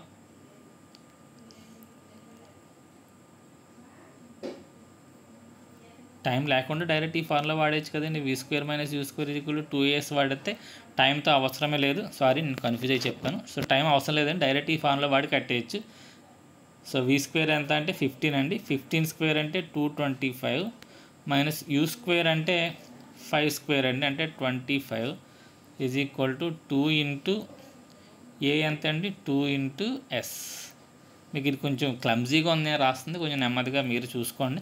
మీరు కూడా పెన్ పేపర్ చేసుకుంటే మీకు అర్థమవుతుంది. 225 నుంచి 25 తీసేస్తే 200 అండి. So 200 is equal to 2 into 2 into s అంటే 4s అండి. సో మనకి ఏమొచ్చిందంటే ఇక్కడ 200 ఈజ్ ఈక్వల్ టు 4s అని వచ్చింది. ఈ 4 ఇక్కడ 50 టైమ్స్ క్యాన్సిల్ అవుద్ది, ఎందుకని ఈ 4 20లో 5 టైమ్స్ 0 ఉంది కాబట్టి 50. సో దీని ఆన్సర్ 50 అండి. నెక్స్ట్ క్వశ్చన్, ఇక్కడ ఎక్కువ లెక్కలు ఇవ్వడం జరిగింది, మీకు లెక్కలు బాగా ఉపయోగపడతాయని. ఒక కారు 90 km/h వేగంతో ప్రయాణిస్తుంది. బ్రేకులు వేసినప్పుడు అది 5 సెకండ్లో ఆగిపోయింది. సో మనకి యూ వాల్యూ ఇచ్చాడు 90, బట్ km/h ఇచ్చాడు, దాన్ని మార్చుకోవాలి.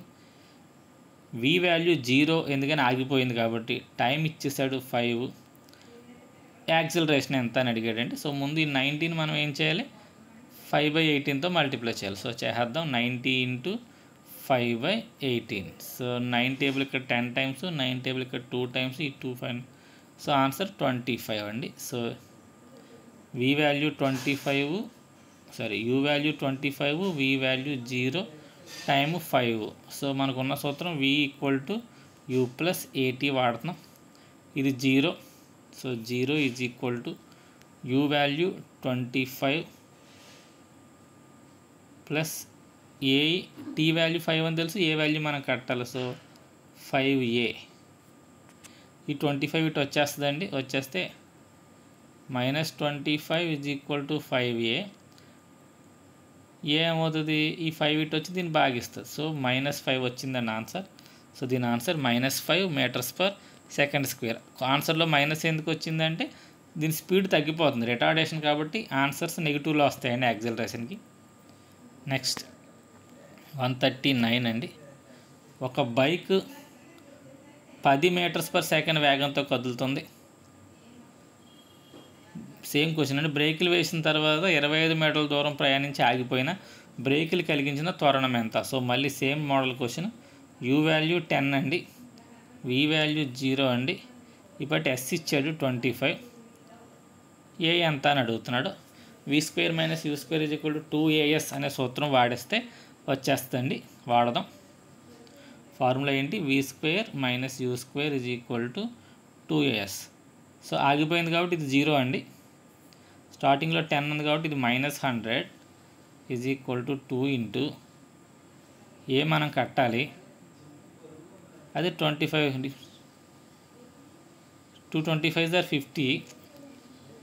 సో -100 = 50a అండి. ఈ 50 ఇక్కడ 2 times. So answer -2 metres per second square. Next 140 అండి. నిశ్చల స్థితి నుండి బయలుదేరిన ఒక రైలు. సో స్టార్టింగ్ 0 అండి వెలాసిటీ. 5 నిమిషాలలో, చూడండి ఇది 5 మినిట్స్ ఇచ్చాడు, ఇక్కడేమో కిలోమీటర్స్ పర్ హవర్ ఇచ్చాడు. అయినా దాని త్వరణం ఎంత అని అడిగాడండి. కాబట్టి ముందు మనం ఏం చేయాలంటే ఫైనల్ వెలాసిటీని మీటర్స్ పర్ సెకండ్లోకి మార్చేద్దాం. ఇందాక ఆల్రెడీ మార్చాం, 70 × 2 మారిస్తే అది 20 వచ్చింది. సో ఇది స్టార్టింగ్ వెలాసిటీ, ఇది ఫైనల్ వెలాసిటీ. ఈ స్టార్టింగ్ వెలాసిటీ నుంచి ఫైనల్ వెలాసిటీకి మారడానికి 5 నిమిషాలు పట్టింది. దాన్ని సెకండ్లోకి మారుద్దాం, అప్పుడు మనకి త్వరణం వస్తుంది. సో త్వరణం ఏ = final velocity minus initial velocity by time. 5 minutes అంటే 5 × 60. సో 20 డివైడెడ్ బై ఈ ముందు 0, ఈ 0 క్యాన్సిల్ చేస్తే 2 డివైడెడ్ బై 30. ఈ 2 ఇక్కడ 15 అంటే 1/15 చేయాలండి. మీరు 1/15 చేస్తే ఎంత వస్తుంది అనేది చూసుకోండి ఒకసారి. 1 అని 15తో డివైడ్ చేస్తుంటే 0 పాయింట్ పెట్టుకుంటే 0 అప్పటికే అది కాబట్టి మళ్ళీ 0, 6 టైమ్స్ 90 అలా వస్తూనే ఉంటుంది. 0.0666. సో ఆన్సర్ 140కి ఆన్సర్ డి అండి. నెక్స్ట్ 141. ఈ క్రింది వాటిలో త్వరణ చలనానికి ఉదాహరణ. సో త్వరణంతో వెళ్ళే చలనం అంటే అర్థం ఏంటి అంటే వేగం మారుతుందండి. సమవడితో సరళ రేఖ మార్గంలో ప్రయాణించే వస్తువు, సమవేగంతో ప్రయాణించే వస్తువు. సో ఆప్షన్స్ ఒక్కసారి చూసుకోండి. త్వరణ చలనానికి ఉదాహరణ అన్నాడు. సమవడితో సరళ రేఖ మార్గం అంటే ఇది యాక్సిలరేషన్ 0 అండి. ఎందుకని సమవడితో వెళ్తుంది, డైరెక్షన్ కూడా మారట్లేదు కాబట్టి దానికి త్వరణం ఉండదు. అది రాంగ్ ఆన్సర్ అండి. నెక్స్ట్ సమవేగంతో ప్రయాణించే వస్తువు, అది కూడా సమవేగంతో వెళ్తుందంటే త్వరణం 0 అండి. నెక్స్ట్ సమవడితో వృత్తాకార మార్గంలో ఇలా గుండ్రంగా వెళ్తుంది. సో ఖచ్చితంగా వేగం మారుతుంది కాబట్టి దీనికి త్వరణం ఉంటుందండి. దాని ఆన్సర్ సి. రెండవ చలన సమీకరణం దేని మధ్య సంబంధాన్ని తెలుపుతుంది? రెండవ చలన సమీకరణం మనకి S = ut + ½ at². సో ఇది దేనికంటే స్థానభ్రంశానికి కాలానికి మధ్యన సంబంధం తెలుపుతుందండి. సో ఆన్సర్ స్థానభ్రంశానికి కాలానికి మధ్యన సంబంధాన్ని తెలిపేదే రెండవ చలన సమీకరణం అండి. ఇక చాలామందికి డౌట్ ఏంటంటే ఇక్కడ ఎస్ ఉంది, ఇక్కడ యూ కూడా ఉంది కదా, ఇక్కడ ఏ కూడా ఉంది కదా, ఇది స్థానభ్రంశానికి త్వరణానికి సంబంధం. సరే ఇది స్థానభ్రంశానికి వేగానికి. సాధారణంగా మనం గ్రాఫ్ గీసేటప్పుడు ఈ టైం కామన్ అండి. మనం సాధారణంగా మన ఏదైనా సరే కాలంతోనే పోలుస్తాం కాబట్టి ఇక్కడ స్థానభ్రంశం కాలం అనేది మనం తీసుకుంటామండి. స్థానభ్రంశానికి కాలానికి మధ్య సంబంధాన్ని చూపుతుంది. సమవృత్తాకార చలనంలో ఉన్న వస్తువు యొక్క వడిని స్థిరంగా ఉంచి వృత్తాకార మార్గం యొక్క వ్యాసాన్ని రెట్టింపు చేసిన, చూసుకోండి క్వశ్చన్ చదివేటప్పుడు చాలా స్పష్టంగా చూసుకోవాలి. వ్యాసం ఇచ్చాడని వ్యాసార్థం ఇవ్వలేదు. వ్యాసాన్ని రెట్టింపు చేయమన్నాడు. ఇది సమవృత్తాకార చలనంలో ఉందన్నాడు. వడిని స్థిరంగా ఉంచిన కాల పరిమితి ఎంత అని అడిగాడండి. సో ఇక్కడ గుర్తుపెట్టుకోండి, సమవృత్తాకార చలనం అంటే ఇలా తిరుగుతున్నాం. ఓకే, ఒక్కసారి రౌండ్ చేయడానికి మనకి 2πr అనేది పడుతుంది. ఓకే, కాల పరిమితి అంటే టైం పీరియడ్ ఎంత అంటే ఫార్ములా తెలిసి ఉండాలి. సో ఒకసారి ఫార్ములాకి వెళ్దాం. మనకి ఏం తెలుసు, కాలము ఈజ్ ఈక్వల్ టు దూరము బై వేగము. కాలము ఈజ్ ఈక్వల్ టు దూరము బై వేగము అని తెలుసు. దూరం ఎంత అని చెప్పిన ఒక రౌండ్ వేయడానికి 2πr, అంటే పైన 2πr అని వస్తుంది, బై వేగం ఎంత v is equal to t. ఇది సూత్రం అండి, కాల పరిమితికి సూత్రం అది. సో ఈ సూత్రం చూడగానే మనకి ఏం తెలుస్తుంది, వ్యాసార్థం పెరిగితే టైం పీరియడ్ పెరుగుతుంది. వ్యాసార్థం పెరిగితే టైం పీరియడ్ పెరుగుతుంది, అంటే వ్యాసార్థం పెరిగితే కాల పరిమితి పెరుగుతుంది. వేగం పెరిగితే కాల పరిమితి తగ్గుతుంది. వేగం పెరిగితే కాల పరిమితి ఎందుకని ఇది కింద ఉంది, ఇది పైన ఉంది. కాబట్టి ఇప్పుడు క్వశ్చన్లో ఏమడిగాడు, వ్యాసాన్ని రెట్టింపు చేసిన, వ్యాసం రెట్టింపు అయింది అంటే అర్థం వ్యాసార్థం కూడా రెట్టింపు అవుతుంది. ఆ విషయం మీకు అర్థమైంది అనుకున్నాను. వ్యాసం డబుల్ అయితే వ్యాసార్థం కూడా డబుల్ అవుతుంది. ఇది ఎప్పుడైతే వ్యాసార్థం డబుల్ అయిందో కాల పరిమితి కూడా డబుల్ అవుతుంది. కాబట్టి ఆన్సర్ రెట్టింపు అవుతుంది. సో దాని ఆన్సర్ అదే అండి. అంటే ఇప్పుడు సాధారణంగా వ్యాసం 20 అనుకోండి, వ్యాసార్థం 10 అవుతుంది. దీన్ని రెట్టింపు చేయండి, వ్యాసం 40 అయితే వ్యాసార్థం ఏమైంది, అది కూడా రెట్టింపు అయింది. ఓకే, అది ఓకే కదా. ఇక 2πr by t by v equal టీలో దీని అర్థం ఏం చెప్పి, ఇది రెట్టింపు అయితే ఇది కూడా రెట్టింపు అవుతుంది. కాబట్టి ఆన్సర్ రెట్టింపు అవుతుంది. నెక్స్ట్ 144, సమవృత్తాకార చలనానికి కారణమైన బలం ఏంటి? ఒక వస్తువు ఇలా సమవృత్తాకార చలనం చేయాలంటే దానికి కావాల్సిన బలం దాని యొక్క సెంటర్ నుంచి వస్తుందండి.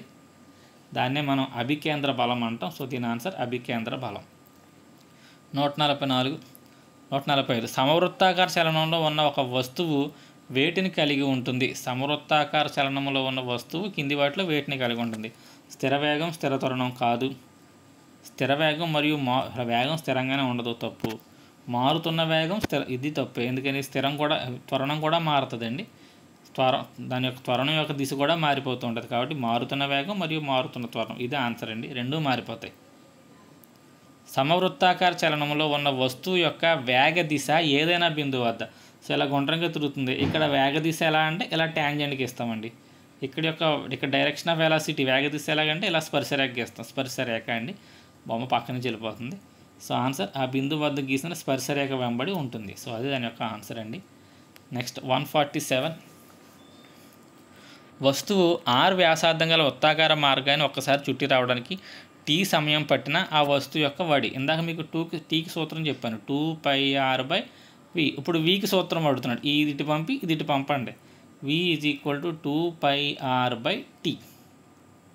సో ఆన్సర్ డి అండి. 2πr/t, ఆన్సర్ బి అండి. నెక్స్ట్, ఒక వస్తువు r వ్యాసార్థం గల వృత్తాకార మార్గంలో తిరుగుతుంది. ఆ వస్తువు ఆ వృత్తాకార మార్గంలో సగం దూరం ప్రయాణించిన దాని స్థానభ్రంశం ఎంత? సో ఇక్కడి నుంచి ఇలా ఉందండి, ఇక్కడి నుంచి ఇలా తిరిగి వచ్చేసింది అనుకోండి, స్థానభ్రంశం 0.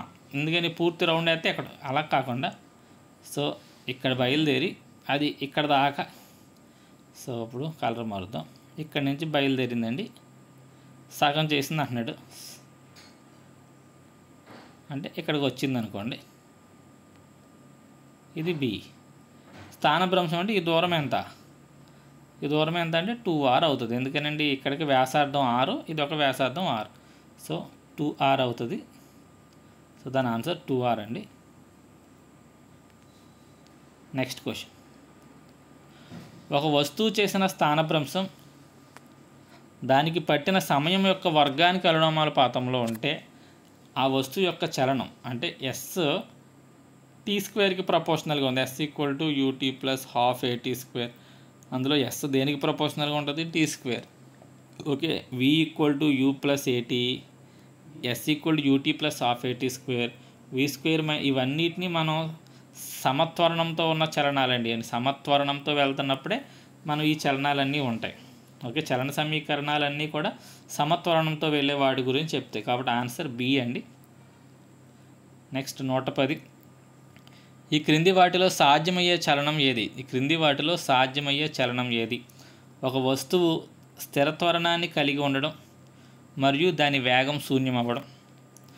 ఒక వస్తువు స్థిర వేగాన్ని కలిగి ఉండడం మరియు దాని వడి ఎల్లప్పుడూ మారడం.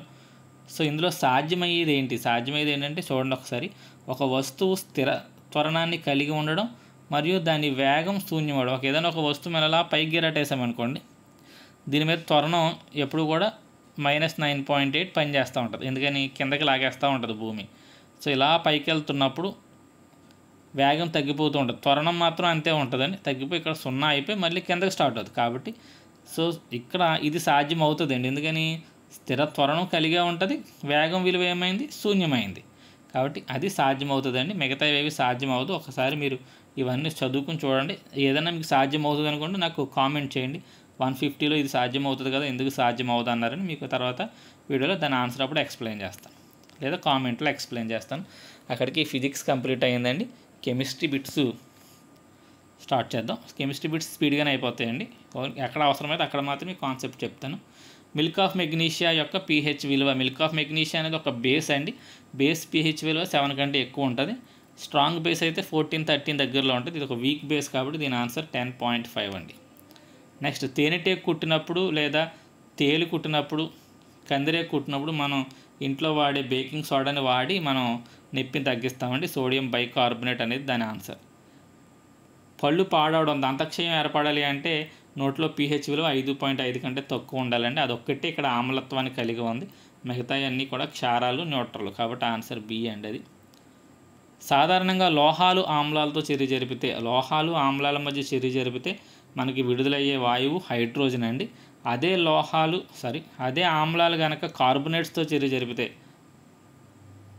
ఆమ్లాలు కార్బొనేట్స్తో చర్య జరిపితే వచ్చేది కార్బన్ డైఆక్సైడ్ అండి. ఇక్కడ ఆమ్లాలు లోహాలతో చర్య జరిపితే వచ్చేది హైడ్రోజన్ అండి. కాబట్టి దాని ఆన్సర్ హైడ్రోజన్. నెక్స్ట్ క్వశ్చన్, పొట్టలో అజీర్తి ఉపశమనం కోసం మనం వేసుకునే ట్యాబ్లెట్స్ని యాంటాసిడ్లు అంటారండి. 155కి సి ఆన్సర్. సున్నపు తేటను పాల వలె మార్చే వాయువు కార్బన్ డైఆక్సైడ్ అండి. అలాగే ఏదన్నా అగ్గిపుల్లని పాప్ సౌండ్తో టప్మని శబ్దం చేసేది హైడ్రోజన్ అండి, గుర్తుపెట్టుకోండి. కుళ్ళిన కోడిగుడ్డు వాసన వచ్చేది హైడ్రోజన్ సల్ఫైడ్ అండి. ఇవి 3 వాయువుల మీద ఎక్కువ అడిగే క్వశ్చన్లు. సున్నపు తేటని పాల వలె మార్చేది కార్బన్ డైఆక్సైడ్. వెనిగర్లో ఉండే ఆమ్లం ఏంటి అండి? ఎసిటిక్ ఆమ్లం. ఇది ఒక టేబుల్ ఉంటుందండి. ఏ ఆమ్లం ఏ ఫ్రూట్లో ఉంది, ఏ క్షారాన్ని ఎక్కడ వాడతాం, ఆ టేబుల్ ఖచ్చితంగా మీ అందరూ చదువుకుని ఉండాలి. బ్లీచింగ్ పౌడర్ యొక్క రసాయన నామం ఏంటి? కాల్షియం ఆక్సీక్లోరైడ్ అండి. కాల్షియం ఆక్సీక్లోరైడ్నే మనం బ్లీచింగ్ పౌడర్ అంటాం. ఈ రసాయన నామాలు గుర్తుపెట్టుకోండి. సోడియం క్లోరైడ్ దేని యొక్క రసాయన నామం? తినే ఉప్పుది. సోడియం బైకార్బోనేట్ వంట సోడాది.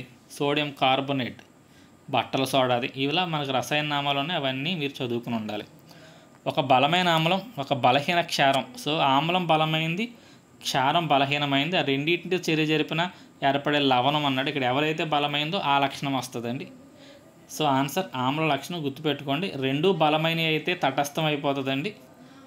బలమైన ఆమ్లము, బలమైన క్షారము, స్ట్రాంగ్ యాసిడ్, స్ట్రాంగ్ బేసు రెండు కలిస్తే వచ్చే సాల్ట్ న్యూట్రల్ అయిపోద్దండి. వీక్ యాసిడ్, వీక్ బేసు రెండు కలిసినా వచ్చేది న్యూట్రల్ అవుద్దండి. అలా కాకుండా ఏదైనా ఒకటి స్ట్రాంగ్ అయితే, స్ట్రాంగ్ యాసిడ్, వీక్ బేసు ఏదైతే స్ట్రాంగో దాని క్యారెక్టర్ సాల్ట్కి వస్తుందండి, లవణానికి. అలా కాకుండా వీక్ యాసిడ్, స్ట్రాంగ్ బేస్ తీసుకుంటే బేస్ స్ట్రాంగ్ కాబట్టి ఆ వచ్చే లవణానికి బేస్ క్యారెక్టర్ అంటే క్షారత్వం ఉంటుందండి. సో ఇప్పుడు దీని ఆన్సర్ ఆమ్లం స్ట్రాంగ్ కాబట్టి ఆమ్ల లక్షణం ఉంటుంది. నెక్స్ట్, ఆక్సాలిక్ యాసిడ్ దీనిలో సహజంగా ఉంటుంది. ఆక్సాలిక్ యాసిడ్ దేంట్లో ఉంటుందంటే టమాటాలో ఉంటుందండి. 160కి ఆన్సర్ సి అండి. చెప్పాను కదా ఎందులో ఏది ఉంటుంది, ఏ యాసిడ్ అనేది మీరు కంపల్సరీ చదువుకోండి. మన పొట్టలో గ్యాస్ట్రిక్ యాసిడ్ అనేది దేన్ని పిలుస్తామంటే హైడ్రోక్లోరిక్ యాసిడ్ని మనం గ్యాస్ట్రిక్ యాసిడ్ అంటాం. నెక్స్ట్, ద్రావణం యొక్క విద్యుత్ వాహకకు సంబంధించింది. విద్యుత్ వాహకత అండి, రెండు బలమైన ఆమ్లాలు, బలహీనమైన క్షారాలు రెండు ఉంటేనే అధిక విద్యుత్ వాహకత ఉంటుంది. బలహీనమైన వాటి వల్ల విద్యుత్తు ప్రవహించదండి. నెక్స్ట్, ఇందాక టైపే ఎందులో ఏది ఉంది? ఆస్కార్బిక్ ఆమ్లం ఉసిరికాయలో ఉంటుందండి. 1కి ఆన్సర్ 2. నెక్స్ట్, ఆక్సాలిక్ ఆమ్లం బచ్చల కూరలో ఉంటుందండి. సో ఏకి ఆన్సర్ 2, బికి ఆన్సర్ 1. టార్టారిక్ ఆమ్లం ద్రాక్ష పండులో ఉంటుందండి. సికి ఆన్సర్ 4. అండ్ సిట్రిక్ ఆమ్లం నిమ్మకాయలా ఉంటుంది. సో ఆన్సర్ డి అండి. నెక్స్ట్ కిటికీల క్లీనర్స్ అంటే విండో క్లీనర్స్ అండి. కిటికీ క్లీనర్లో ఏ క్షారాన్ని వాడతారు? అమోనియం హైడ్రాక్సైడ్ని కిటికీలను శుభ్రం చేయడానికి వాడతారండి. 164కి ఆన్సర్ ఏ. నెక్స్ట్ 165 తటస్థీకరణ చర్యలో ఉప్పు అనే కొత్త సమ్మేళనం ఏర్పడుతుంది. రైట్ అండి. తటస్థీకరణ అంటే మీ అందరికీ తెలుసు, యాసిడ్ బేస్తో కలిస్తే మనకి లవణము మరియు నీరు ఏర్పడుతుంది, సాల్ట్ వాటర్. దీన్నే తటస్థీకరణ అంటారు. సాల్ట్ అంటేనే ఉప్పు అండి. సో ఉప్పు అనేది ఏర్పడుతుంది. ఉప్పు ఎల్లప్పుడూ స్వభావంలో తటస్థంగా ఉంటుంది. చెప్పలేమండి, ఇందాక చెప్పుకున్నాం. స్ట్రాంగ్ యాసిడ్ వీక్ బేస్ అయితే మనకి యాసిడ్ లక్షణం ఉన్నది వస్తుంది, అంతే తప్ప తటస్థం అవ్వదు కదండి, న్యూట్రల్. కాబట్టి అది ఎల్లప్పుడూ అవుతుందని చెప్పలేము. కాబట్టి మొదటిది రైటు, రెండోది తప్పు అండి. ఎక్స్ రైటు, బి తప్పు. సో 165కి ఆన్సర్ బి అండి. నెక్స్ట్ 166 తప్పుగా చేర్చబడిందని గుర్తించండి అన్నాడు. ఈ ఫార్ములాస్ ఇవన్నీ మీకు తెలిసి ఉండాలి. క్విక్ లైమ్ అని కాల్షియం ఆక్సైడ్ అని పిలుస్తారు. రైట్ అండి. స్లాక్డ్ లైమ్ తప్పండి. ఒకసారి స్లాక్డ్ లైమ్ కూడా కరెక్టే. స్లాక్డ్ లైమ్ అని కాల్షియం హైడ్రాక్సైడ్ అని పిలుస్తారు. క్యాలమైన్ తప్పండి. క్యాలమైన్ జింక్ కార్బోనేట్ అండి, జింక్ హైడ్రాక్సైడ్ కాదు. కాబట్టి దీని ఆన్సర్ సి తప్పండి. క్యాలమైన్ అంటే జింక్ కార్బోనేట్ అండి, జింక్ హైడ్రాక్సైడ్ కాదు. సున్నపు నీటికి అంటే ఇది ఒక సున్నపు నీరు బేస్ అండి. సల్ఫ్యూరిక్ ఆమ్లం యాసిడ్ అండి. యాసిడ్ బేస్ కలిస్తే సాల్ట్ వాటర్ వస్తుంది. పరిశీలన తప్పు అంటున్నాడు. ఇది న్యూట్రలైజేషన్ రియాక్షన్ ఎగ్జోథెర్మిక్ అండి. అంటే ఇక్కడ వేడి పుడుతుందండి. ఇది ఒక ఉష్ణ మోచక చర్య. ఇక్కడ టెస్ట్ ట్యూబ్ చల్లబడద్దు అనేది తప్పు అండి. టెస్ట్ ట్యూబ్ వేడెక్కుతుందండి. సో ఆన్సర్ బి అండి 167కి. రసాయన మార్పుకు సూచన కానిది ఏంటి? రసాయనిక మార్పులో ధన ఉత్పత్తి కావచ్చు, రైట్. రంగు మార్పవచ్చు, రైట్. వాసన మారచ్చు. ఆకారంలో మార్పు అనేది భౌతిక మార్పు అండి. కాబట్టి దీని ఆన్సర్ డి అండి. నెక్స్ట్ కాపర్ సల్ఫేట్ నీలిరంగు ద్రావణంలో ఇనప మేకును వేసిన ద్రావణం ఆకుపచ్చ రంగులోకి మారింది మరియు ఇనప మేకుపై గోధుమ రంగు పూత ఏర్పడింది. ఆకుపచ్చ మరియు గోధుమ రంగులు ఏంటి? సో కాపర్ సల్ఫేట్కి మనం కనుక ఐరన్ కలిపితేనండి మనకి అది ఐరన్ సల్ఫేట్ ప్లస్ కాపర్గా మారిపోద్ది. ఇదేమో పచ్చ రంగులో ఉంటుందండి, ఇదేమో బ్రౌన్ కలర్ పూత కాపర్ అండి. కాబట్టి ఆకుపచ్చలో రంగులో ఉండేది ఐరన్ సల్ఫేటు, గోధుమ రంగులో ఉండేది కాపర్ అండి. కాబట్టి దీని ఆన్సర్ ఏ. ఇనుము యొక్క గాల్వనైజీకరణలో ఉపయోగం. ఇనుమును గాల్వనీకరణ ఎందుకు చేస్తామంటే తుప్పు పట్టకుండా ఉండడం కోసం చేస్తామండి. తుప్పు పట్టకుండా ఉండడానికి వాడే పద్ధతుల్లో సి అండి, గాల్వనీకరణ. నెక్స్ట్ 171 సరైన జతను కనుగొనండి. పెట్రోల్ అనేది డ్రై క్లీనింగ్లో వాడతారు కాబట్టి 1కి బి అండి. కిరోసిన్ ఏమో మనం జెట్ ఇంజన్లో వాడతాం. 4కి సి అండి. 1కి బి, 4కి సి ఉన్న ఆన్సర్ బిలో కనపడుతుందండి. సో 171కి ఆన్సర్ బి అండి. నెక్స్ట్ 172 శిలల కింద చిక్కుకున్న పెట్రోలియం నూనె పైన ఉండే వాయువు ఏంటి? సో పెట్రోలియం పైన వచ్చే వాయువు సహజ వాయువు అండి. 172కి సి. బ్లాక్ గోల్డ్ అని దేన్ని పిలుస్తారు? పెట్రోలియం అని మనం బ్లాక్ గోల్డ్ అని పిలుస్తామండి. ఇవన్నీ డైరెక్ట్ బిట్లే కాబట్టి ఎక్కువగా ఎక్స్ప్లెయిన్ చేయట్లేదు. ఆమ్లాల్లో మెథైల్ ఆరెంజ్ రంగు, ఇది చాలా ఇంపార్టెంట్. ఇండికేటర్స్ రంగు యాసిడ్స్లో ఏంటి, బేసిస్లో ఏంటి అని అడుగుతాడండి. అవన్నీ చూసుకోండి. మెథైల్ ఆరెంజ్ ఆమ్లాల్లో ఎరుపు రంగుని, క్షారాల్లో పసుపు రంగుని చూపిస్తుందండి. సో ఆన్సర్ ఏ, ఎరుపు రంగు. నేల యొక్క ఆమ్ల స్వభావం తగ్గించడం కోసం రైతు పొలాల్లో దేన్ని కలుపుతాడంటే సున్నాన్ని కలుపుతాడండి. సున్నాన్ని కాల్షియం ఆక్సైడ్ అని పిలుస్తాం. కాబట్టి 175కి ఆన్సర్ బి అండి. నెక్స్ట్ కోల్తార్ యొక్క వివిధ భాగాలను ఏ ప్రక్రియ ద్వారా? కోల్తార్లో చాలా ఉంటాయండి. అన్నిటిని వేరు చేయడానికి మనం ఫ్రాక్షనల్ డిస్టిలేషన్, తెలుగులో అయితే, ఇంగ్లీష్లో అయితే ఫ్రాక్షనల్ డిస్టిలేషన్ అంటారండి. ఈ తెలుగులో పాక్షిక స్వేదనం అనే పద్ధతి ద్వారా దీన్ని వేరు చేస్తామండి.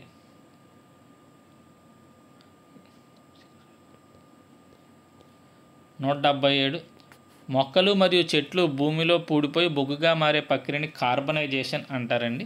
సో ఆన్సర్ దానికి సి. పెట్రోలియం శుద్ధి ద్వారా లభించని పదార్థం ఏది? పెట్రోలియం శుద్ధి ద్వారా లభించనిది సహజ వాయువు. పెట్రోలియం అంటే పైన ఉంటుందండి, శుద్ధి చేస్తే వచ్చేది కాదు. కాబట్టి 178కి బి అండి.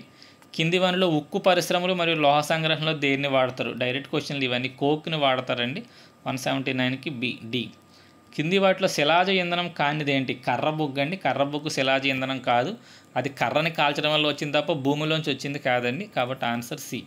నెక్స్ట్ కింది వాటిలో పెట్రోలియం యొక్క అణుఘటకం కానిది ఏంటి? పెట్రోలియం యొక్క అణుఘటకం కానిది ఏంటి? కోక్ అండి. కోక్ అనేది బొగ్గు యొక్క అణుఘటకం, పెట్రోల్ యొక్క అణుఘటకం కాదు. కాబట్టి 181 డి అండి. వాహనాలలో కనీస కాలుష్య ఇంధనం, సో కాలుష్యాన్ని తక్కువగా ఇచ్చేది సిఎన్జి అండి.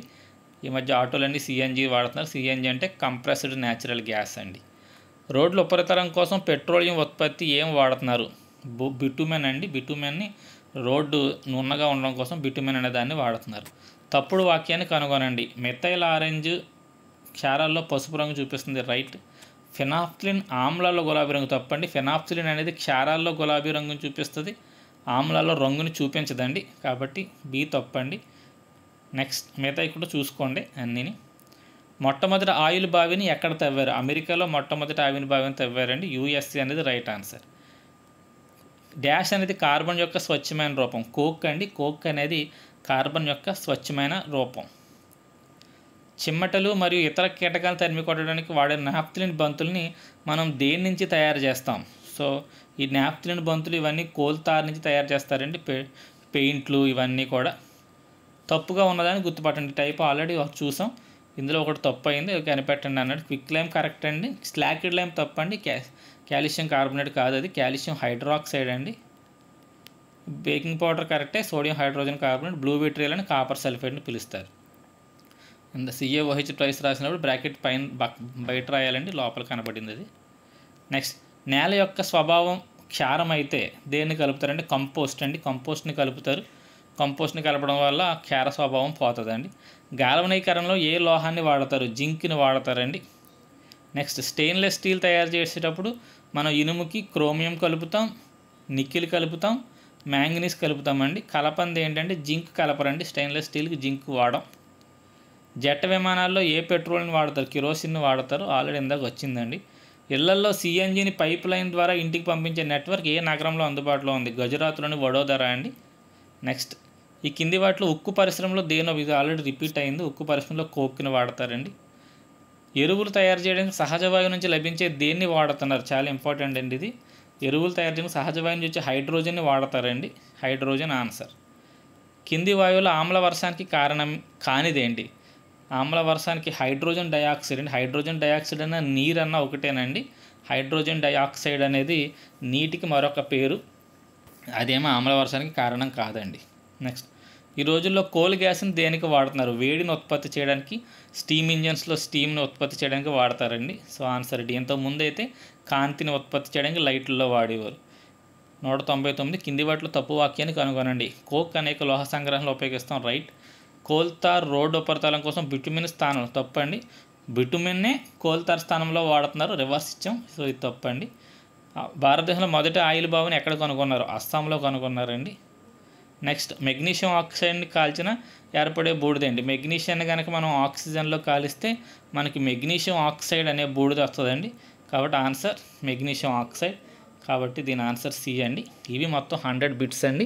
కెమిస్ట్రీ కొంచెం స్పీడ్గా చెప్పాను, మీరు కావాలంటే స్పీడ్ తగ్గించుకుని చూడండి, అంటే లెంగ్త్ ఎక్కువ అవుతుందన్న తొందరలో అలా చెప్పానండి. నెక్స్ట్ వీడియోలో మరొక 100 బిట్లతో కలుద్దాం త్వరలోనే.